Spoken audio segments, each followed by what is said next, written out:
Have you ever heard a voice from like 1,000 years ago that sounds like it could be speaking right now? A voice that just cuts through all the noise, challenges everything we think we know, and asks the most essential and, yeah, uncomfortable questions. Well, that voice belongs to the Tamil Siddhar Sivavakyar. And today, we're going to unpack his absolutely timeless, rebellious wisdom. Wow. He does not pull any punches, does he? I mean, right out of the gate. This is the kind of raw, direct challenge that just defines Sivavakyar. He's not here to make us feel comfortable with the same old rituals. He's here to wake us up, to get us to question the very foundations of what we believe. So who was this guy with such a fearless voice? Sivavakyar was a Siddhar, a poet saint from this incredible mystical tradition in southern India. But just calling him a saint really misses the point. He wasn't trying to conform. He was here to shatter conformity. He was a total radical. To really get Sivavakyar, you have to understand the Siddhars. Think of them as the original spiritual revolutionaries. Seriously. They were not interested in dusting old scriptures or rigid hierarchies. Their entire focus was on direct experience, on finding truth not in some temple, but inside the laboratory of their own bodies and minds. And this focus on direct experience brings us straight to his first major target, our obsession with external worship. For Sivavakyar, all the temples, all the rituals, all the idols, they were completely missing the point. He argued the real temple wasn't made of brick and stone at all.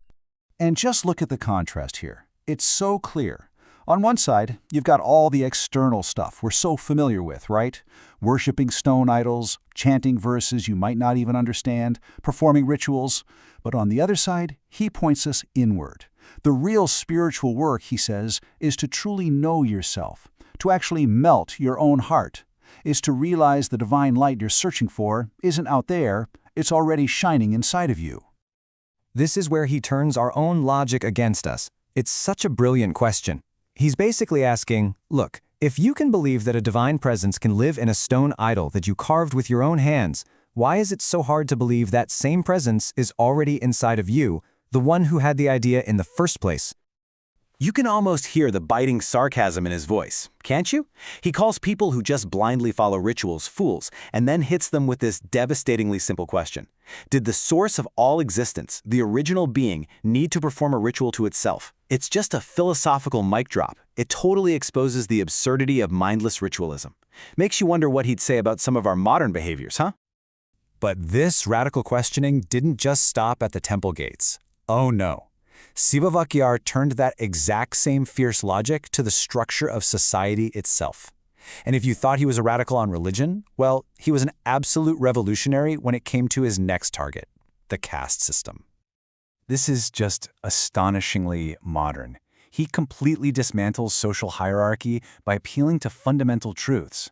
He's saying, hey, look past the labels we've created. Biologically, we're all just mingled water. Spiritually, we are all made of the exact same stuff, and we all enter the world through the very same door. He just breaks it down with this devastating logic. He's asking, can you find a caste mark on a piece of flesh, on skin, or on a bone? Is one person's soul fundamentally different from another's? The answer, of course, is no. And what that means is that all these social divisions we cling to, all the hierarchies we defend, they're nothing more than man-made illusions. And then he brings it right home with this intensely personal challenge. See, he's not just making some abstract philosophical point. He's telling you to look inside your own perceptions, your own prejudices. He's asking you to find the real difference, and he knows you can't, because deep down, there isn't one. Okay, so after deconstructing our entire external world, our temples, our rituals, our social structures, where does he lead us? He leads us inward. The whole point of breaking down the outside is so that we can finally begin the real search on the inside. This is the first step on the path he lays out, and it's a step we can all recognize, right? It's that state of just not knowing. We search frantically everywhere, in temples, in books, in relationships, looking for some kind of peace or truth, and we're completely unaware that the very thing we're looking for is already inside us. And then comes the turning point. The awakening, that aha moment. The frantic outward search just stops. You turn your attention inward, maybe for the very first time, and there it is, the recognition of that inner presence, the one that's been patiently waiting for you all along. And this leads to the final, profound truth of the journey. This realization, it's yours and yours alone. It's not something you can debate or prove or hand over to someone else. It is a direct, unshakable, personal experience. Once you know, you know. Nobody else can see it for you. So you see how it all comes together now? All of his critiques, all of his challenges, they merge into one powerful, unifying message.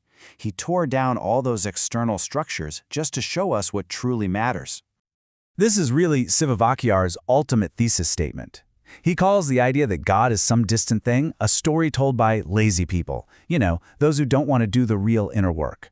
He calls us blind ones for searching the whole world over, when the object of our search is right here, right now, inside us, just waiting to be realized. And so, Sivavakyar leaves us with his timeless challenge.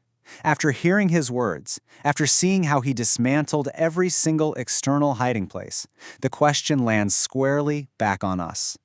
If the divine isn't in the temple or the ritual or the social label, but it's already within you, well, where are you going to look for it now?